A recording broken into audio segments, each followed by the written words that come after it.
Welcome to bird media. నేను మీ పవన్ కృష్ణమూర్తి. చాలా స్నేహపూర్వకంగా 99% ఆ 1% చిన్న చిన్న పొరపచ్చాలు అనేక నియోజకవర్గాల్లో వస్తున్నాయి జనసేన టీడీపీ మధ్య. కానీ 99% సమన్వయంతో పరస్పర గౌరవం ఇచ్చుకుంటూ వెళ్తున్నటువంటి ఈ రెండు పార్టీల మధ్య చిచ్చు పెట్టడానికి వైసీపీ చేయనటువంటి ప్రయత్నాలు ఏమీ లేవు. ఆఖరికి వాళ్ళ మాజీ నేతలను కూడా ఉపయోగించుకొని చేస్తున్నారా అన్నటువంటి అనుమానాలు ఇందులో కలుగుతున్నాయి. పిఠాపురంలో ఎస్వీఎస్ఎన్ వర్మ, తెలుగుదేశం పార్టీ రాష్ట్ర ఉపాధ్యక్షుడు, మాజీ ఎమ్మెల్యే, ఆయన మీద దాడి జరిగింది. అయితే ఈ పూర్వాపరాలు ఒకసారి చూస్తే ఏం జరిగింది అనేది. ప్రభుత్వ కార్యక్రమం ఫ్లెక్సీలో ముఖ్యమంత్రి చంద్రబాబు ఫోటో లేకపోవడం తీవ్ర వివాదానికి, తోపులాటికి దారితీసింది. పిఠాపురంలో ప్రధానమంత్రి జన్ ఆరోగ్య యోజన PMJAY కార్యక్రమాన్ని ఏర్పాటు చేశారు. ఈ సందర్భంగా ఏర్పాటు చేసిన ఫ్లెక్సీలో సీఎం చంద్రబాబు ఫోటో లేకపోవడాన్ని ఎస్వీఎస్ఎన్ వర్మ గమనించి తీవ్ర అభ్యంతరం వ్యక్తం చేశారు. ప్రభుత్వ అధికారిక కార్యక్రమంలో సీఎం ఫోటో పెట్టకపోవడం ప్రోటోకాల్ ఉల్లంఘనే అని ఆయన జనసేన నాయకుల్ని, అధికారులని నిలదీశారు.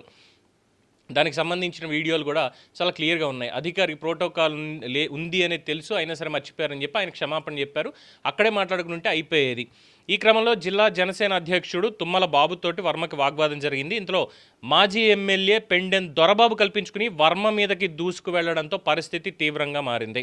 ఇరు వర్గాల కార్యకర్తలు ఒకరినొకరు నెట్టుకోవడంతో గందరగోళం నెలకొంది. వెంటనే పోలీసులు రంగప్రవేశం చేసి ఇరు వర్గాల్ని శాంతింపజేశారు. వర్మ మాట్లాడుతూ దొరబాబు తీరు మీద తుమ్మల బాబుతో కాదు, ఈ పెండెన్ దొరబాబు తీరుతోటి తీవ్ర ఆగ్రహం వ్యక్తం చేశారు. జనసేన టీడీపీ ఒకే కుటుంబం, కానీ వైసీపీ నుంచి వచ్చిన వాళ్ళు ఇక్కడ పెత్తనం చలాయిస్తే ఎలా, క్రమశిక్షణ తప్పితే తోలు తీస్తా అంటూ ఘాటుగానే హెచ్చరించారు. పవన్ కళ్యాణ్ గెలుపు కోసం మేమంతా కష్టపడితే గెలిపించిన టీడీపీ నాయకుల మీద దాడి చేస్తారా అని ప్రశ్నించారు. ముఖ్యమంత్రికి అవమానం జరిగితే సహించే ప్రసక్తి లేదు అంటూ స్పష్టం చేశారు. ఇది కూటమి పార్టీల మధ్య సమన్వయ లోపం అన్నారు. సమన్వయ లోపం ఏం లేదండి. తుమ్మల బాబు గారు కావచ్చు, ఎస్వీఎస్ఎన్ వర్మ గారు కావచ్చు, ఇద్దరు కూడా సామరస్యపూర్వకంగా అక్కడ మాట్లాడుకున్నారు. ఆ ఫ్లెక్సీ ఎందుకు వద్దంటున్నారు అన్నదానికి అధికారి ఎదుర్కొంటూ ఉండి అధికారులను అడుగుదామని మాట్లాడుకుంటూ ఉంటే తగుదునమ్మా అని చెప్పి మధ్యలో దూరినటువంటి మాజీ ఎమ్మెల్యే పెండెన్ దొరబాబు వర్మ మీద చెయ్యేశాడు. అప్పటి వరకు కూడా మామూలుగా రెండు మాటలతో, ఎందుకంటే ఈ ఫ్లెక్సీలు అనేటువంటి దాంట్లో గతంలో కూడా అధికారులు చేసినటువంటి పొరపాట్లు, ఇది ఎలా జరుగుతుందనేది జనసేన టీడీపీ ఇద్దరూ కూడా ఒకసారి ఒక రివ్యూ మీటింగ్ పెట్టుకోండి. అలాగే వర్మ చేసినటువంటి వ్యాఖ్యలు, దత్తత అన్నటువంటి దానికి ఇక వైసీపీ సానుకూల, అనుకూల, మిత్రకూల, కూల్చేటువంటి ఇలాంటి వాళ్ళు ఉన్నారు చాలామంది. వీళ్ళు ఏం చేస్తున్నారంటే ఇక వాళ్ళు ఇష్టం వచ్చినట్టు మొదలుపెట్టేశారు. దత్తత అని ఎందుకు మాట్లాడారు, ఇంకోటి మాట్లాడారని. పెండెన్ దొరబాబుని ఉద్దేశించి మాట్లాడినటువంటి మాటల్ని పవన్ కళ్యాణ్ అన్నారు అనేటువంటి విధంగా ఆపాదిస్తూ ఈ తప్పుడు దొంగ ప్రచారం, ముదనష్ట ప్రచారం చేసుకుంటూ వెళ్తున్నారు కొంతమంది. కడుపుకు అన్నం తినట్లేదని ముందే ఫిక్స్ అయిపోయాం కదా ఎలాగో. సో అలాంటి వాళ్ళు చేసేటువంటిది అనమాట. ఫ్లెక్సీలో ముఖ్యమంత్రి ఫోటో లేదు, ప్రోటోకాల్, అది ప్రధానమంత్రికి సంబంధించినటువంటి కార్యక్రమం. అందులో ప్రధానమంత్రి, రాష్ట్ర ముఖ్యమంత్రి, ఉప ముఖ్యమంత్రి, సంబంధిత శాఖ మంత్రి, ఆ ప్రోటోకాల్ అనేది ఉంటుంది. ఆ ప్రోటోకాల్ అధికారులు మిస్ అయ్యారా లేదంటే ఇంకెవరు మిస్ చేశారో తెలియదు. ఆ చేసినటువంటి వాళ్ళ గురించి అధికారులు ఎంక్వైరీ చేసి ఇమీడియట్గా దాన్ని రీప్లేస్ చేసి పెట్టాలి. అది ప్రస్తావించినటువంటి వర్మగారు అక్కడ అయిపోయింది ఆయనకి. అంటే ఇక్కడ రెండు రకాలుగా చెప్పుకోవాలి. వర్మగారికి ఆవేశం ఎక్కువ అవుతుంది ఒకటి. ఆ ఆవేశాన్ని రెచ్చగొడుతున్నటువంటిది, జనసేన టీడీపీ మధ్యలో చిచ్చు పెట్టాలనుకుంటున్నటువంటిది పార్టీలో ఇటీవల కాలంలోనే చేరినటువంటి పెండెన్ దొరబాబు. వైసీపీ నుంచి వచ్చారు కాబట్టి, ఎందుకంటే వైసీపీ భావజాలం అంతా కూడా ఇలాగే ఉంటుంది. దానికి పవన్ కళ్యాణ్ గారికి ఇస్తారా, జనసేన వాళ్ళకి ఇస్తారా, ఎక్స్ప్లెనేషన్ అనేది కూడా ఉండాలి. బికాజ్ ఆయన ఎప్పుడు చేరారు అనేది కూడా అందరికీ తెలిసినటువంటిదే. 2024 ఆగస్టు 27, అంటే అప్పటికే ప్రభుత్వం వచ్చేసింది, కూటమి ప్రభుత్వం. చక్కగా వీళ్ళు పనిచేసుకుంటున్నారు. అప్పటిదాకా వైఎస్ఆర్సీపీలో ఉన్నటువంటి పెండెన్ దొరబాబు అంతకుముందు అక్కడ సిట్టింగ్ ఎమ్మెల్యే, ఆయన్ని కాదు అని వంగా గీతకి ఇచ్చారు.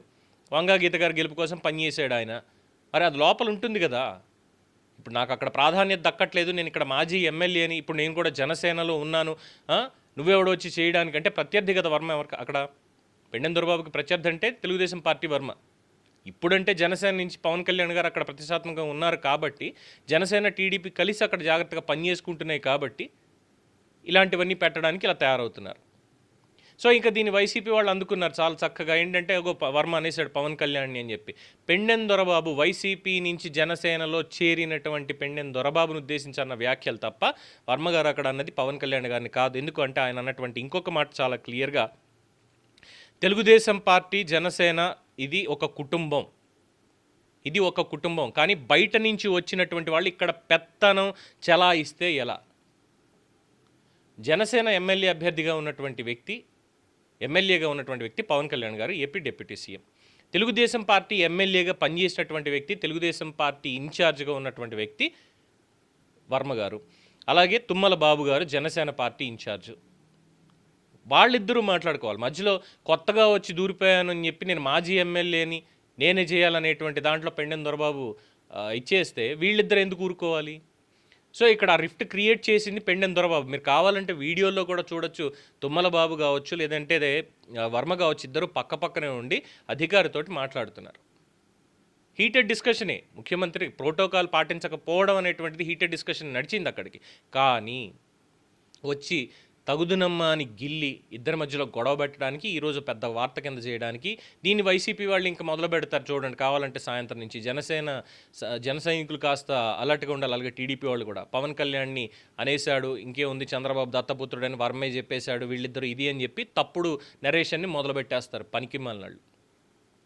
అంతకుమించి చెప్పడానికి ఉంది, అదే పని కదా. ఏ పొద్దు ఎక్కడ చిచ్చు పెడదామో వీళ్ళిద్దరికీ రాష్ట్రం అభివృద్ధి చెందకూడదు అనేటువంటి ఒక ఆలోచనే కదా.